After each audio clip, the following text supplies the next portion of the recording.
following is a presentation of KSL Sports. Hello, Cougar Nation. Top of the key, triple. Richie Saunders, fourth three-pointer of the night. Massive make. Every Monday night, we break down the Cougars' last game and look ahead to next week. Cougar Nation, brought to you by Central Bank. Here's BYU insider Mitch Harper and Matt Baiamonte on Utah's legacy home of the Cougars, KSL News Radio. Good evening. Welcome on into Cougar Nation. Mitch Harper, Matt Baiamonte with you. Loaded hour coming up as we break down BYU basketball. The Cougs are rolling. 4-game win streak. Times are good right now for this BYU team as they get ready tomorrow night to take on number 20 Arizona inside the Marriott Center. And we're asking you, how much does that Marriott Center atmosphere change when a top 25 team rolls in to the Marriott Center?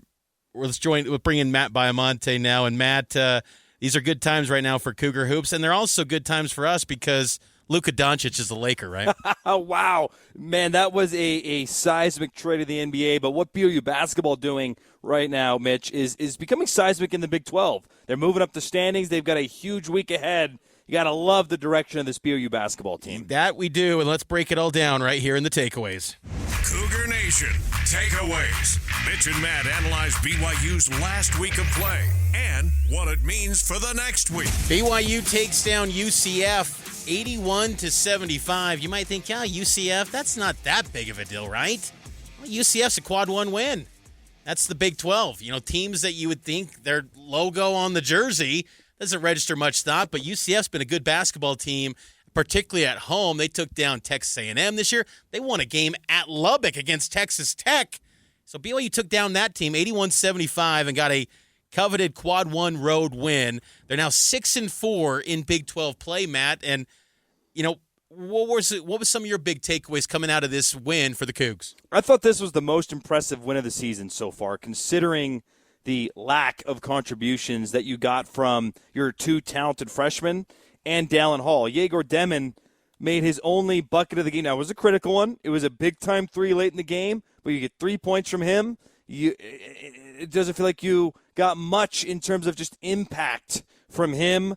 Cannon Catchings, who had that huge game against Baylor, did not follow up that game with a big offensive game. And then Dallin Hall continues to disappear, and it's hard to understand why he continues to disappear. But if you would have told me a quad one game on the road and you get next to nothing from those three players, which at the start of the season, if you wanted to pick three guys that you thought were the best players on the team, if not all three, two of those three would have been on everyone's top three, and they did not have a great offensive performance, and yet you win on the road, a quad one game. I just thought it was so impressive, the contributions of Mawot Mag, Keba Keita, Richie Saunders. I mean, he continues to shine. He continues to do what he does, but just a really, really impressive win where the supporting cast came up big.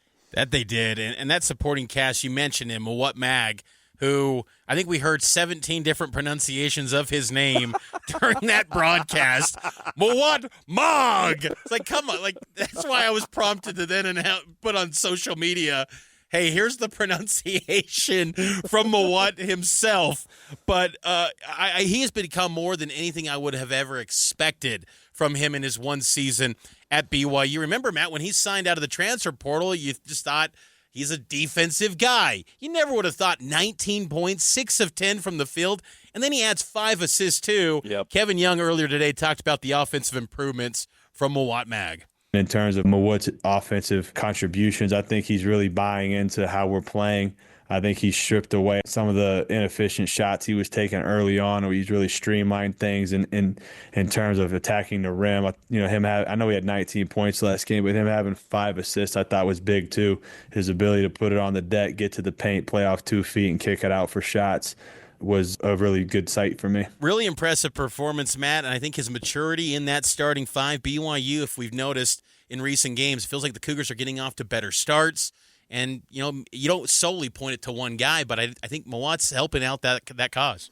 And in a day and age where there's so much talk about unlimited transfers and NIL, it's nice to see a guy like Mawot Mag who came in, probably had high hopes of having a large role, and he wasn't playing. at times in non-conference play, Mitch, but he waited his turn, he waited his time, and then lo and behold, his number was called. He was ready for it, and he delivered in a big way. That was a monster performance for Mag. My second takeaway, Mitch, the evolution of Richie Saunders is like nothing I've ever seen before at BYU. You look at his first 2 years, and he was a fan favorite, and he was a good player. How many of you at home know how many games Richie Saunders started in his career prior to Kevin Young getting the job? If you're guessing 0, you're incorrect. But if you guess 3, which is not far off from 0, you would be correct. 2 games started as a freshman, 1 last year as a sophomore under Mark Pope. And then this year he has exploded. He is well on his way to being a first-team All-Big 12 player.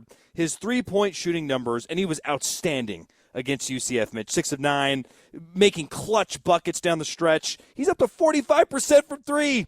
That's nearly a 10 percentage point jump from last season. His scoring up, his three-point shooting is up, his overall field goal percentage is up.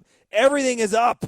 I mean, this is a huge testament to Kevin Young and this staff that they were able to identify the right role for Richie, and now he is flourishing. He's going to be on NBA radars. I don't know if he's a second-round pick or a NBA Summer League guy, but this dude is clearly destined to play professional basketball at the highest level, and it's incredible.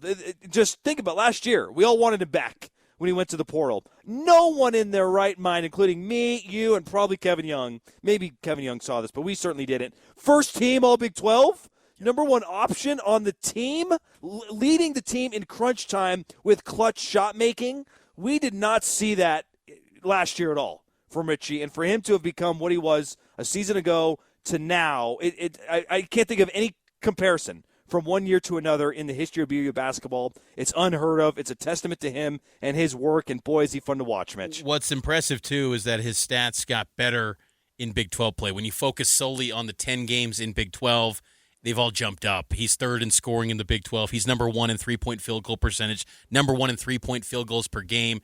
Richie Saunders has been absolutely impressive. My final takeaway is just the fact that BYU had 17 turnovers against a UCF team that was speeding BYU up. I mean, that pressure after the half-court line, they were physical. And first half, they weren't getting any fouls called on them. Oh, and BYU was getting sped up and coughing up the basketball. 17 turnovers, and they still win a game. I think that's a positive sign, too. And it also shows that when BYU's hitting the 3, they can take down anyone in any venue. 14 threes for BYU. We got to take a break, though. On the other side, we'll get to more breakdown and answer the question of the day about the Marriott Center and the atmosphere that happens when a top 25 team rolls into Provo. We want to hear from you. 801-575-8255. Mitch Harper, Matt Baiamonte. It's Cougar Nation, sponsored by Central Bank, serving Utah County for over 133 years with trusted service, modern technology, and personalized care. Cougar Nation here on KSL.